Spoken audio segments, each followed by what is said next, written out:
Today, for a change, we'll discuss some good news. There have been several pieces of good news for the economy today. We'll talk about them and decode them in this show. First of all, the GDP figures are out and they have exceeded expectations. According to the provisional estimates that have been released by the Government of India, in financial year 2023, the gross domestic product of our country grew by 7.3%, which is higher than the forecast that the government had made earlier at 7%. But the growth rate is lower than the 9.1% growth rate that was recorded in the last financial year. The financial year 2023 GDP growth rate is at 7%, and this maintains India's status as the fastest growing major economy in the world. Now, the quarterly GDP figures are also out and they're also positive. The GDP grew by 6.1% in the January to March quarter, which is higher than the Reserve Bank of India's estimate of 5.9%. And another good news, the central government has also met its fiscal deficit target. The fiscal deficit for the financial year 2023 has narrowed to 6.4% of the GDP compared to 6.7% of the GDP in the last financial year. In simple terms, this is the difference between what the government spends versus what the government receives, and that difference is now at 17 lakh crore rupees in the financial year 2023. And that's not it. American investment banking company Morgan Stanley, in a report, has said that India has transformed under the Modi government compared to 2013. It says that India has gained a position in the world order and is becoming a key driver for Asia and global growth as well. So definitely major positive news coming in for the Indian economy on several fronts. To decode this, we have a special guest joining us on the broadcast, Mr. Krishnamurthy Subramanian, who is the former Chief Economic Advisor to the Government of India, and he's currently the Executive Director at the International Monetary Fund, or the IMF. Thanks very much, Mr. Subramanian, for joining us.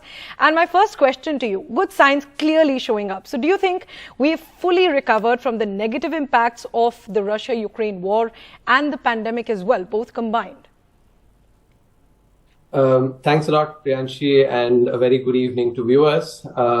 Yes, not only have we recovered from the twin crisis, but first the once-in-a-century pandemic, and then the Ukraine war. So two black swan events, we've recovered from them, but we've also actually gathered momentum, as can be seen from the numbers.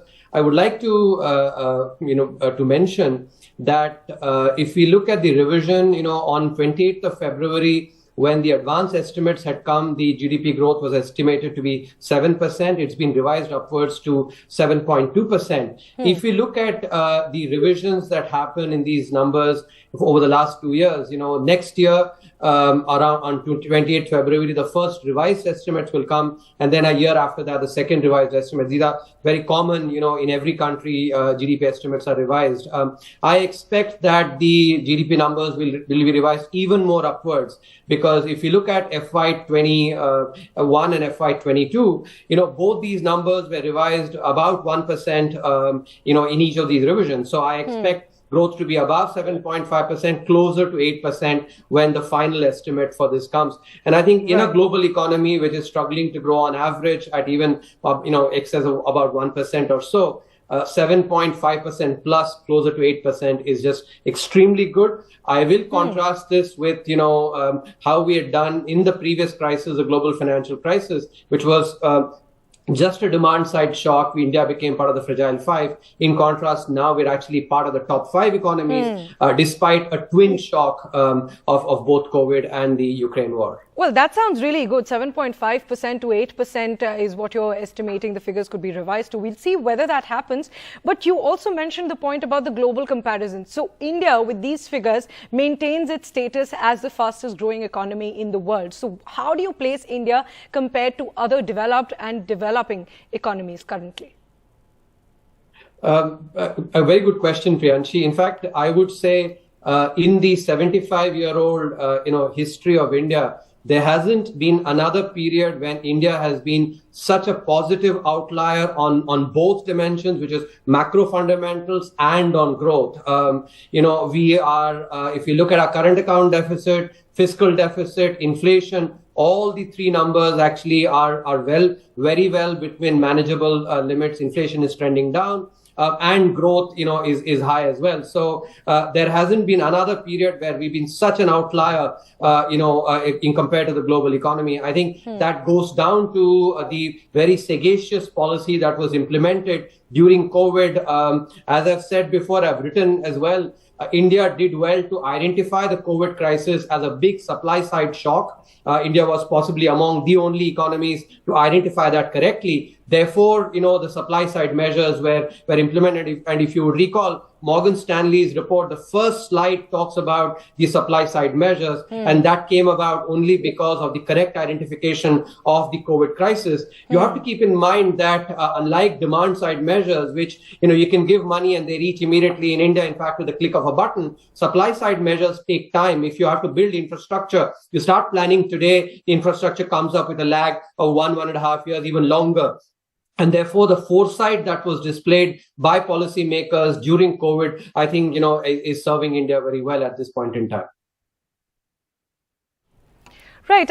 Interesting that you point out, and in fact, we're putting out those pointers from the Morgan Stanley report as well that says that India has transformed since 2013. But one more point, Mr. Subramanian, here is that while the headline numbers all sound great, do you think this positivity is spread equally for the entire country? Because we see that the value of our GDP nominally has grown over 40% compared to 2019. But that's also because prices grew by over 6% last year. So definitely our pie has gotten bigger, but the piece that each person is getting is still pretty low, isn't it? The per capita income is just around 1,15,000 rupees. That's only grown about 10% in the last 4 years or so.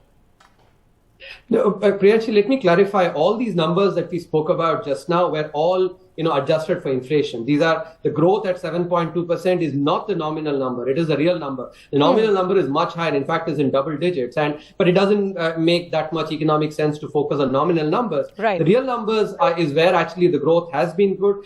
You have to keep in mind, if you again look at the Morgan Stanley report as well, this is not growth that has just gone to the, to the top decile of the income ladder.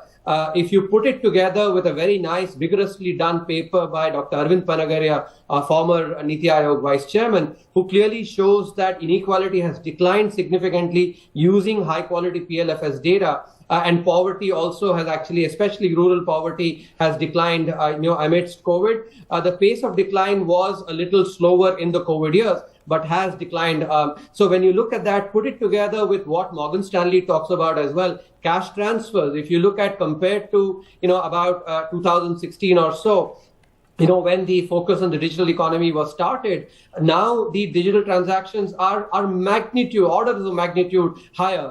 Not just that, overall, even in-kind transfers are also much higher. And these are all, intended, and they actually go to the bottom of the pyramid. And that is why inequality has come down. Poverty also is trending down. So this is not the usual narrative of, the rich have grown richer.